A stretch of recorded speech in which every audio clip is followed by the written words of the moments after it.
We've all found ourselves in conversation and felt attacked. Like, we started off talking about one thing, and then the other person twisted our words, and before we knew it, we lost our cool, lost respect in their eyes, and maybe even acted like a jerk. Now, I don't normally do the same person twice in a row, but this interview between Kathy Newman and Jordan Peterson was just too interesting of an opportunity to discuss how you can handle someone who uses subtle conversational tricks to bully you into looking dumb. So in this video, you're going to see firsthand some of the most common tricks that people might be using on you, and you're also going to learn how to reverse those so that you can walk out of a kind of aggressive situation having earned more respect than you had going in. So first off, to stop a conversational bully, you have to realize what's going on before it's too late. Now, typically a person will reveal their aggressive attitude early on with their tone of voice and their word choice, kind of like this. But it's not, I wasn't specifically aiming this message at young men to begin with. It just kind of turned out that way. And it's mostly, you admit, it's mostly men listening. In this case, Kathy is indicating very clearly that she thinks Jordan has done something wrong. Otherwise, why would she use the word admit? She makes her stance clear a moment later when she implies that he should be bothered for being divisive. Just watch. Does it bother you that your audience is predominantly male? Isn't that a bit divisive? The point here is that even when they're being passive-aggressive, people will often indicate that they're about to attack you before they actually do. So if you hear someone say something like, well, what do you have to say for yourself? Be prepared. That person thinks that you've done something wrong, and you need to be very careful what you say next. Not because you did do something wrong, but because a conversational bully may be trying to trap you into saying something that you disagree with so that they can attack that straw man. And the first way that this often happens is called the "so you're saying" trap. Here's what it looks like. So you're saying women have some sort of duty to sort of help fix the crisis of masculinity. Women want to dominate. Is that what you're saying? No, right. So you're saying that anyone who believes in equality, whether you call them feminists, call them whatever you want to call them, should basically give up because it ain't going to happen. Let me just get this straight. You're saying that we should organize our societies along the lines of the lobsters. The general pattern here is that someone says, so you're saying, and then proceeds to oversimplify or mischaracterize what you actually said. I won't spend too long here because it's very easy to spot and it's rather simple to avoid and get around by saying, well, actually what I was saying is, and then repeat yourself. Along the lines of the lobsters. I'm saying that it's inevitable that there will be continuity in the way that animals and human beings organize their structures. But there's a much sneakier way that people may mischaracterize your beliefs and then attack them.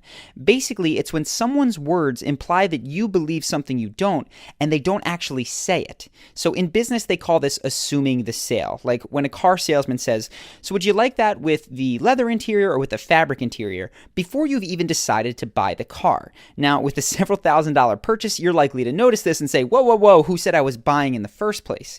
But it's very likely that this is happening to you in conversation all the time and you don't even notice. Here's how it might look. Yeah, but those reasons, why should women put up with those reasons? Embedded in the question, why should women put up with it, are several important presuppositions, namely, one, that there is something to put up with, and two, that Jordan thinks women should put up with it.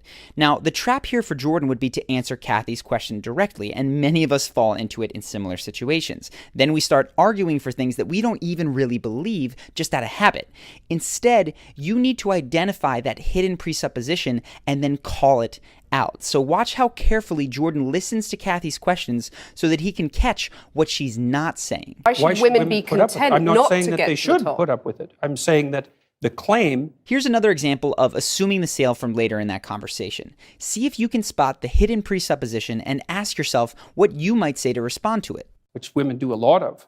But why shouldn't women have the right to choose not to have children? So what's the hidden presupposition? That Jordan thinks women must have children. And of course, he defends a woman's right to make any decision about that she wants. The right to choose those demanding careers. They do. They can. Yeah, that's fine. But you're saying that makes them unhappy. Here's one more example. See if you can spot the hidden presupposition here. So you're not going to say to your followers now, quit the abuse, quit the anger. Did you catch it?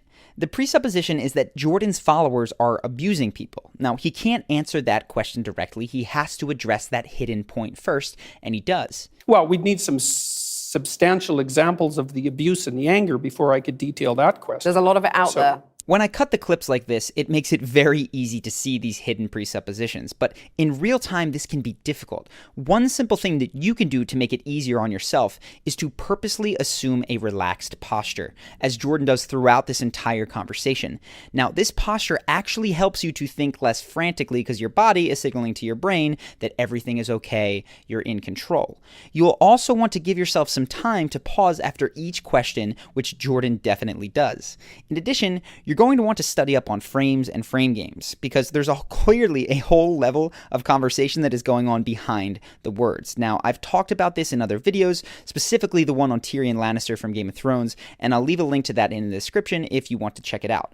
Moving along though, the last clip contains a small example of the third conversational bully tactic in this video, which I'm naming the smash technique. Take a look. So you're not going to say to your followers now, quit the abuse, quit the anger. It's subtle here, but Kathy smashes together two very different terms, abuse and anger. Now, by ending on anger, it'd be easier for Jordan to just forget it and answer the question, but that would tacitly accept that his followers were abusing people. That's why the smash technique is so frustrating. People are embedding hidden statements that you actually disagree with and then moving through them before you have the time to voice that disagreement. You may also have seen people barrage you with questions just to overwhelm you into having to accept their points like this. Otherwise, why would there only be 7 women running FTSE 100 companies in the UK? Why would there still be a pay gap, which we've discussed at length? Why are women at the BBC saying that they're getting paid illegally less than men? It can be easy to get overwhelmed and to lose focus as you try to answer all of these questions. But with the smash technique in general, the best policy is to slow down the tempo of conversation and tackle one question or one point at a time. Do the same job. Well, that's not fair, is it? Let's go to the first question. Those are complicated questions. So hopefully now you're more aware of the so you're saying trap when people assume the sale and, of course, the smash technique. This moves us to the second section of this video, which is how to persuade someone in these kinds of situations. And I will say, it seems to me that it doesn't look like Jordan is necessarily trying to change Kathy's mind, but simply to debate in front of an audience. There are still some valuable tips to be gleaned from this video and a few things that I'd add. First, do not strawman the other person's ideas, even if they're doing it to you. And to be clear, I don't know if I mentioned this, strawmanning is when you create a caricature of their ideas and then attack those rather than what they truly believe. Instead, show the other person that you are truly engaging in their real points. Attempt to understand them. And sometimes this means that you have to ask them to repeat themselves so that you can. Seven women, repeat that one. There's 7 women running the top FTSE 100 companies in the UK. Okay. Well, the first question might be, after you've made an honest attempt to understand them, you need to make sure that they can understand you, which is necessary for persuasion. And to do that, you often have to use visual imagery. For instance, here's a very abstract point without any images that Jordan makes. that it's inevitable that there will be continuity in the way that animals and human beings organize their structures. It's absolutely inevitable. And there is 1/3 of a billion years of evolutionary history behind that. Now, maybe you can understand that, but it kind of lacks any emotional oomph. But notice how the addition of a concrete example makes that 1/3 of a billion years just feel different. Right? That's so long that 1/3 of a billion years ago, there weren't even trees. It's a long time. So adding concrete examples, especially ones that people can easily imagine, is a smart, persuasive move. And lastly, when you're arguing, oftentimes the best way to get someone to change their position is not by changing their mind, but by gently showing them that they're already agreeing with you. I talk about this in the frame video, but here's an example from this interview. Why should your right to freedom of speech trump a trans person's right not to be offended? Because in order to be able to think, you have to risk being offensive. I mean, look at the conversation we're having right now. You know, like you're certainly willing to risk offending me in the pursuit of truth. Why should you have the right to do that? It's been rather uncomfortable. This is huge. Jordan is no longer arguing that her point is wrong. He's arguing that she already agrees with him. Her behavior and her previous statements demonstrate that she cares more about free speech than not offending people.